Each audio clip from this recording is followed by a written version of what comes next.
Hello guys, അപ്പോൾ നമ്മൾ ഇന്ന് വന്നിട്ടുള്ള വീഡിയോ ടാക്സി വണ്ടി ഓടിക്കുന്നവർക്ക് ഉപകാരമുള്ള ഒരു വീഡിയോ ആയിട്ടാണ്.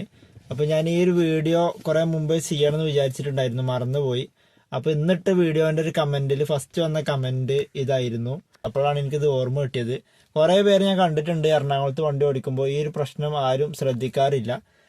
എനിക്കിതിന് ഫൈന് കിട്ടിയിട്ടുണ്ട്, 2300 എനിക്കിതിന് ഫൈന് കിട്ടിയിട്ടുണ്ട്.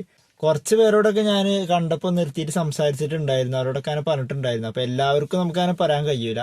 അപ്പം നമ്മളെ വീഡിയോ കുറച്ചൊക്കെ ടാക്സി ഓടുന്നവർ കാണുന്നുണ്ട്, അപ്പോൾ അവർക്ക് ഇത് ഉപകാരം ആയിക്കോട്ടെ എന്ന് വിചാരിച്ചിട്ടാണ്, ചെയ്യാത്തവർക്ക് ഉപകാരം ആയിക്കോട്ടെ എന്ന് വിചാരിച്ചിട്ടാണ് ഇങ്ങനെ ഒരു വീഡിയോ ചെയ്യാന്ന് വിചാരിച്ചത്.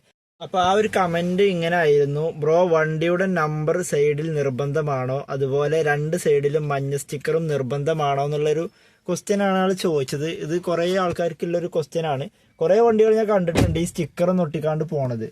അപ്പോൾ എനിക്കതിന് ഫൈന് കിട്ടിയിട്ടുണ്ട്. എനിക്ക് ഫൈന് കിട്ടിയത് നമ്മളെ കാക്കനാട് ലൈസൻസ് എടുക്കുന്ന ഗ്രൗണ്ട് ഉണ്ട്, അവിടെ ഞാൻ ഒരു ദിവസം പാർക്ക് ചെയ്തു. അപ്പോൾ അവിടെ നമ്മളെ MVD RTO വന്നിട്ട് പാർക്ക് ചെയ്യുന്ന സ്ഥലമായിരുന്നു. അപ്പം നമ്മളെ വണ്ടി ഇങ്ങനെ നോക്കിയപ്പോൾ മഞ്ഞ സ്റ്റിക്കർ, ബാക്കിലെ റെഡ് സ്റ്റിക്കർ കണ്ടിട്ടില്ല. വണ്ടിയുടെ ബാക്കിൽ റെഡ് സ്റ്റിക്കറും സൈഡിൽ രണ്ടിടത്തും മഞ്ഞ സ്റ്റിക്കറും ഫ്രണ്ടിൽ വൈറ്റ് സ്റ്റിക്കറാണ് ഒട്ടിക്കേണ്ടത്. അപ്പോൾ റെഡ് കണ്ടിട്ടില്ല. അപ്പോൾ പുതിയ വണ്ടികൾക്ക് റെഡ് സ്റ്റിക്കർ ഇല്ലെങ്കിലും അവിടെ ഒരു റെഡ് റിഫ്ലക്ടർ വരുന്നുണ്ട്. ഞാൻ വിചാരിച്ചത് ഇനി അതിൻ്റെ ആവശ്യം ഉണ്ടാവില്ലായിരിക്കും, പുതിയ വണ്ടി വരുമ്പോൾ അങ്ങനെ ഉണ്ടാവുന്നത് കൊണ്ട്. അപ്പോൾ അത് കണ്ടപ്പോൾ ആൾ ഫോട്ടോ എടുത്തപ്പോൾ നമ്മളെ പുകൻ്റെതും പാടെ പൊല്യൂഷൻ്റെ പേപ്പറും എക്സ്പയർഡ് ആയിട്ടുണ്ടായിരുന്നു.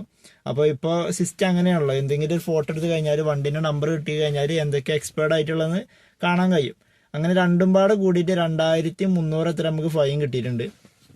ആകെ 2 ട്രിപ്പ് ഞാൻ ഓടിയിട്ടുണ്ടായിരുന്നുള്ളൂ. അപ്പോൾ തന്നെ മുതലാളി എനിക്ക് ഫോട്ടോ അയച്ചു, ഇങ്ങനെ ഒരു ഫോട്ടോ വന്നിട്ടുണ്ടെന്ന് പറഞ്ഞിട്ട്.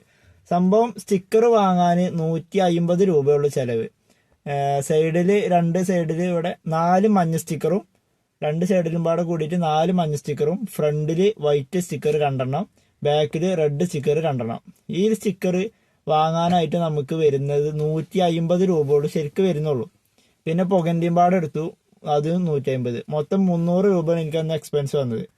ഫൈന് വന്നത് 2300 എത്ര വന്നിട്ടുണ്ടായിരുന്നു. അപ്പോൾ അതിൻ്റെ ഫൈൻ എന്താ ചോദിച്ചാൽ, പുകൻ്റെ ഫൈനാ എന്തിൻ്റെ ഫൈനാന്ന് അറിയില്ല. നമുക്ക് ഫൈന് കിട്ടിക്കഴിഞ്ഞാൽ ഒരാഴ്ചൻ്റെ ഉള്ളിൽ അത് ചെയ്തിട്ട് പേപ്പറുമായിട്ട് അവിടെ ഹാജരായി കഴിഞ്ഞാൽ ആ ഫൈന് പിൻവലിക്കപ്പെടും. അങ്ങനെ പിൻവലിച്ചിട്ട് എനിക്ക് ആ ഒരു ക്യാഷ് റീഫണ്ടായിട്ട് കിട്ടിയിട്ടുണ്ട്. മുതലാളി എന്തൊക്കെ ചെയ്തപ്പോൾ അവിടെ പോയിട്ട് പേപ്പറും കാര്യങ്ങളൊക്കെ കൊടുത്തതുകൊണ്ട് ഒരാഴ്ച ഞാൻ പിറ്റേന്ന് തന്നെ പോയിട്ട് പരിപാടി ക്ലിയർ ചെയ്ത്. സംഭവം 300 രൂപയുടെ പരിപാടിയുള്ളത്, ചെയ്ത് കഴിഞ്ഞാൽ ഇനിയും ഫൈൻ കിട്ടുമല്ലോ. അപ്പോൾ അത് പോയിട്ട് ചെയ്ത് കഴിഞ്ഞു. അപ്പോൾ എറണാകുളത്ത് കുറേ വണ്ടികൾ ഞാൻ കണ്ടിട്ടുണ്ട് ഈ സ്റ്റിക്കർ ഒട്ടിക്കാണ്ട് പോണത്. ഇത് എപ്പോഴും ഫൈൻ കിട്ടൂല. അപ്പം നമ്മൾ വിചാരിക്കും കുഴപ്പമില്ല എന്ന് വിചാരിക്കും. ഇത് എപ്പോഴെങ്കിലും പോലീസിൻ്റെ മുമ്പിൽ കാണുമ്പോൾ അവർ ജസ്റ്റ് ഫോട്ടോ എടുക്കുമ്പോഴേക്കും ഇതിന് ഫൈൻ വരുമ്പോഴാണ് നമ്മൾ ഓർക്കുക. എൻ്റെ സുഹൃത്തിനും ഇതിന് ഫൈൻ കിട്ടിയിട്ടുണ്ട്, അവനും ഏകദേശം നല്ലൊരു എമൗണ്ട് ഫൈൻ കിട്ടിയിട്ടുണ്ട്. അപ്പോൾ ഈ ഒരു കമൻറ്റ് കണ്ടപ്പോഴാണ് എനിക്ക് ഇതിനെക്കുറിച്ച് ഓർമ്മ കിട്ടിയത്. അതുകൊണ്ട് ഇങ്ങനൊരു വീഡിയോ ചെയ്യാമെന്ന് വിചാരിച്ചിട്ട് ചെയ്തതാണ്. അപ്പോൾ നമ്മൾ ഈ വീഡിയോ ഇഷ്ടപ്പെട്ടാലും ഇല്ലെങ്കിലും നമ്മളെ ലൈക്കൊക്കെ ചെയ്ത് സപ്പോർട്ട് ചെയ്യുക. അപ്പോൾ എല്ലാവർക്കും ബൈ.